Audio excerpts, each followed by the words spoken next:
Ce n'est pas une histoire de versets. Non.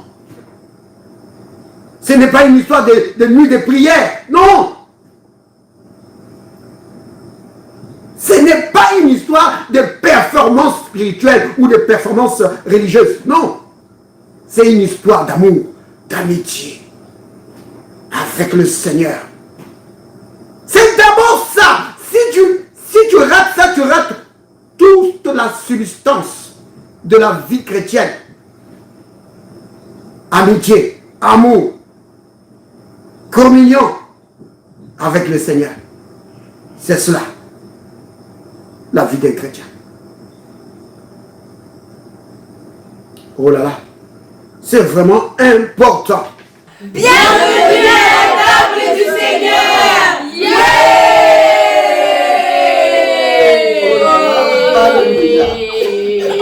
Ça c'est merveilleux. On va prendre on va retourner dans la maison de Marthe et Marie. Et après on va parcourir d'autres aspects. Donc, dans Luc chapitre 10, à partir du verset 38. Avant cela, je vais dire à notre prière. Père, merci pour ta grande bonté envers nous. Comme le cantique que nous venons d'entendre. Tu es bon. Oui, Seigneur. Et nous le reconnaissons que tu es bon, Père. Merci pour ta grande bonté envers nous. Merci pour ta miséricorde. Merci, Seigneur, pour ta grâce que tu as déversée en abondance sur nous, Seigneur. Merci pour ton Saint-Esprit qui nous révèle ta parole alors que nous allons passer des moments autour de ta parole. Père, merci. Que ton nom soit béni. Au nom de Jésus. Amen. Alors, dans Luc chapitre 10 à partir du verset 38, les Écritures disent ceci. Comme Jésus était en chemin avec ses disciples, il entra dans un village et une femme nommée Marthe le reçut dans sa maison. Verset 39. Elle avait une sœur nommée Marie qui s'étant assise aux pieds du Seigneur écoutait sa parole. Donc, j'ai déjà signalé que Marthe et Marie, là, c'était les sœurs de Lazare. Et Lazare aussi habitait avec eux. Mais ici, dans ce passage, on ne mentionne pas Lazare. Peut-être était-il en déplacement. Alors, regardez ceci, bien-aimé. Verset 39. Marthe avait une sœur nommée Marie, qui s'étant assise aux pieds du Seigneur, écoutait sa parole. Marthe, occupée à divers soins domestiques, survint et dit, Seigneur, cela ne te fait-il rien que ma sœur me laisse seule pour servir? Dis-lui donc de m'aider. Le Seigneur lui répondit, Marthe, Marthe, tu t'inquiètes et tu t'agites pour beaucoup de choses. Une seule chose est nécessaire. Marie a choisi la bonne part qui ne lui sera point ôtée. Bien aimé, regardez le verset 42 ici. Bien évidemment, il y a beaucoup de choses à signaler et je pense qu'on a déjà donné on a donné quelques remarques déjà. Notamment le comportement des deux sœurs. Marie, quand Jésus arrive chez eux, Marie ne pense pas à autre chose. Tout ce que Marie pense, c'est s'asseoir auprès de Jésus et entendre ses paroles, recevoir ses paroles. C'est tout ce qui la préoccupe. se préoccupe pas d'autre chose. Le maître est là. Elle vient, elle s'assied. Et alors, dès qu'elle est là, le Seigneur commence à donner la parole. Bien-aimé, quand Jésus vous visite, ce n'est pas pour autre chose. Jésus était leur ami, mais il n'était pas leur ami selon le monde. Il était leur ami selon la parole. Alors quand il vient chez toi, c'est lui qui vient pour te bénir avec la parole. Et ça, Marthe n'avait pas compris. Sa sœur Marie, tout de suite, elle veut entendre la parole du Seigneur. Donc, Marie privilégie la communion, passer du moment auprès du Seigneur, entendre sa voix, avoir ce privilège-là, non seulement d'entendre sa voix, mais de lui poser des questions. Oh là là, Marthe délaisse tout ça et dit, le maître chez moi, il faut lui donner quelque chose, il faut le servir. Et elle trouve anormal que sa sœur ne serve pas avec elle. Alors là, Jésus, puisqu'elle a demandé l'intervention du Seigneur, le Seigneur Jésus lui montre. Donc le verset 42. Prenons d'abord le verset 41.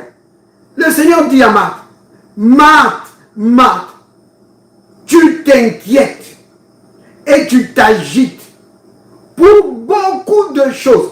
Donc, pas seulement à cause de notre visite chez vous, mais Marthe, ta façon de fonctionner dans la vie, c'est cela.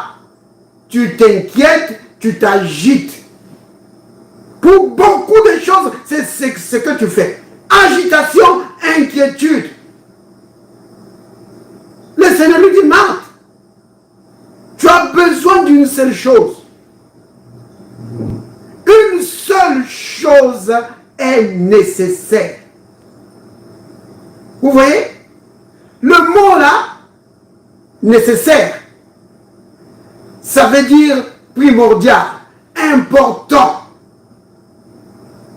Ça veut dire ce qu'il faut vraiment, ce dont tu as vraiment besoin. Le Seigneur dit à Marthe, Marthe, voici ce dont tu as besoin. Là, tu as besoin d'une seule chose dans ta vie, Marthe. Tu n'as pas besoin d'agitation, tu n'as pas besoin de t'inquiéter, tu n'as pas besoin de te faire du souci sur quoi que ce soit. Marthe, tu as besoin d'une seule chose. Et la chose dont tu as besoin, ta sœur a déjà choisi cette part. Marie, ta sœur, a fait le bon choix. Elle a choisi la part qui ne lui sera jamais ôtée. Maintenant là, pour parler de la part qui ne sera jamais ôtée, bien aimé, le Christ est en train de parler des choses qui nous agitent, qui suscitent notre intérêt. Les choses que nous recherchons toute notre vie. Le Christ dit que ces choses-là, c'est des parts qui te seront ôtées. Si c'est ton travail, un jour, ça sera ôté. Un jour, tu iras à la retraite. Alors, c'est quoi le sens de la vie? Vous comprenez? Il y a des parts qui seront ôtées, qui te seront ôtées un jour. Oh, moi, j'aime tellement le sport. J'aime... Oui, un jour, ça te sera ôté. Mais il y a une part qui te sera jamais ôtée. C'est ton union, ta communion avec le Christ. Et au travers de cette communion, de cette union, de cette amitié avec le Christ, il y a la communication de la parole. Vous voyez? Donc, si nous regardons ici ce qui se passe avec Marie, Marie est dans une communion avec le Seigneur. Et puisqu'il y a communion, il y a communication. Parce qu'il n'y a pas de vraie communion sans communication. S'il n'y a pas de communication dans une communion, alors ce n'est pas une vraie communion. Vous voyez? Marie était dans la communion avec le Seigneur. Le Seigneur était en train de dire à Marthe, Marthe, arrête ce que tu fais là. Viens t'asseoir à côté de ta sœur. Prends la parole que je suis en train de donner. C'est tout ce dont tu as besoin. Tu as besoin de ma parole. Oui, Marthe, tu as besoin de ma parole. Bien-aimé, ce que Dieu veut nous donner, c'est cela. Sa parole. Quand tu es dans la communion avec lui, alors, sa parole, il te transmet sa parole. Il te révèle sa parole par son esprit de sagesse et de révélation. Alors, si tu as vraiment sa parole et que tu as la révélation, c'est-à-dire une bonne compréhension, une compréhension profonde de sa parole, alors tu sais comment l'appliquer. Tu sais comment tirer profit de la parole de Dieu. Alors, bien-aimé, tu ne manqueras de rien. Tu ne manqueras de rien. Peu importe le problème, tu sauras faire face. Oui. Parce que souvenez-vous, la parole de Dieu a créé toutes choses. La parole de Dieu suscite la foi et maintient la foi, soutient la foi, édifie la foi. Pourquoi est-ce que je parle de la foi? Parce que la foi, c'est ta victoire. C'est pourquoi le Christ a dit, Marthe, tu as besoin d'une seule chose. Une seule chose. Pas agitation, inquiétude. Tu as besoin d'une seule chose, Marthe. Tu as besoin de ma parole. Assis-toi, écoute la parole. Et toutes les autres choses de ta vie qui t'agitent, qui t'inquiètent, tu vas triompher de cela. Oh là là. Vous comprenez, bien-aimé? Le service, c'est bien. Servir, c'est bien. Mais ce n'est pas la chose nécessaire. Le Seigneur dit, une seule chose est nécessaire. Marie a choisi la bonne part qui ne lui sera point ôtée. La communion avec le Seigneur est primordiale. Oui. C'est la chose dont tu as besoin. Bien-aimé, notre service, si nous n'avons aucune communion avec le Seigneur, le service que nous pouvons rendre au Seigneur, c'est juste une succession d'actes religieux. Oui. Vide de puissance, vide de vie. Parce que la vie vient de la communion avec le Seigneur. Oh là là. C'est vraiment important, bien-aimé, de comprendre cela. Et Marie avait choisi la bonne part.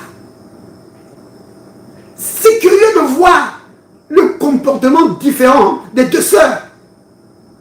Une, tout de suite, elle veut écouter le maître. L'autre, animée par des bons sentiments, va au service.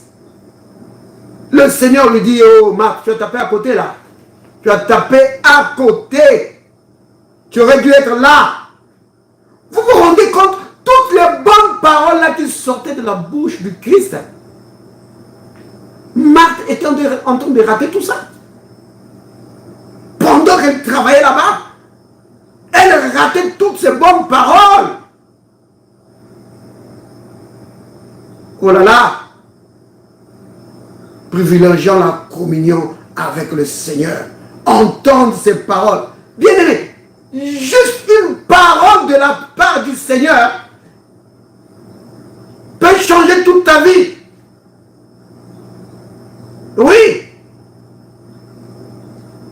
c'est vraiment important. Vous vous souvenez, dans la Bible, le Christ parle des gens qui viendront à lui. Il dit, oh, est-ce que nous n'avons pas fait ceci en ton nom? Est-ce que nous n'avons pas guéri? Ça, c'est dans Matthieu 7. Hein? Matthieu chapitre 7. Prenons cela. Matthieu 7. À partir du verset 22. Regardez ça. Plusieurs me diront en ce jour-là, Seigneur, Seigneur, n'avons-nous pas prophétisé par ton nom?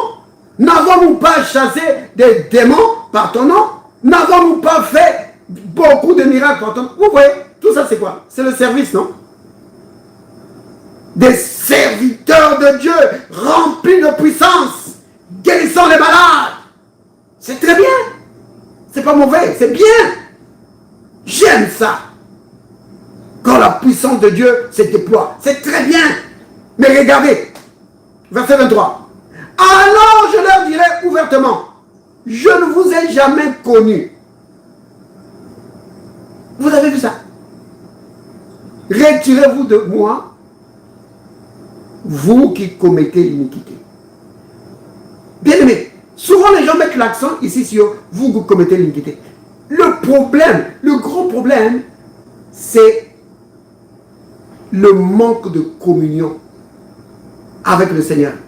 Il dit, je ne vous ai jamais connu. Nous n'avons jamais eu d'amitié entre vous et moi.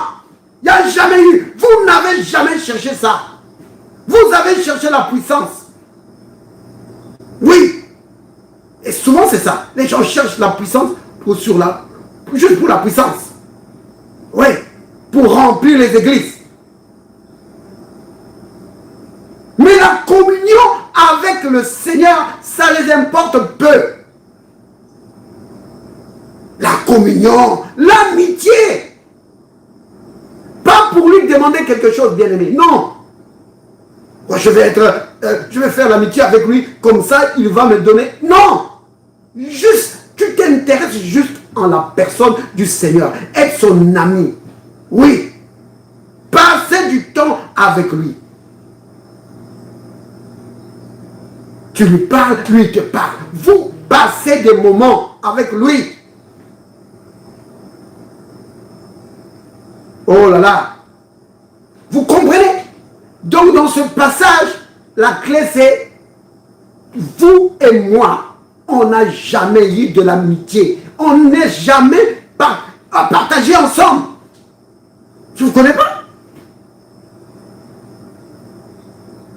Vous comprenez? Le christianisme bien-aimé, c'est ça. C'est pas être membre d'une église, peu importe comment cette église est bonne. C'est d'abord une histoire d'amitié entre toi et Dieu. C'est d'abord une histoire d'amitié. Oui. Pas pour qu'il te donne quelque chose, mais juste parce que tu l'aimes et tu veux passer des moments avec lui. Oh là là, oh là là. C'est d'abord ça.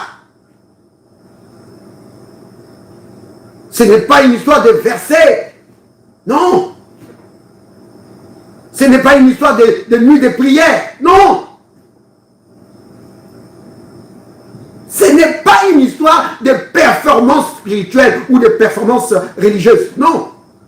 C'est une histoire d'amour, d'amitié avec le Seigneur. C'est d'abord ça. Si tu rates ça, tu rates toute la substance de la vie chrétienne. Amitié, amour, communion avec le Seigneur. C'est cela, la vie des chrétiens. Oh là là, c'est vraiment important.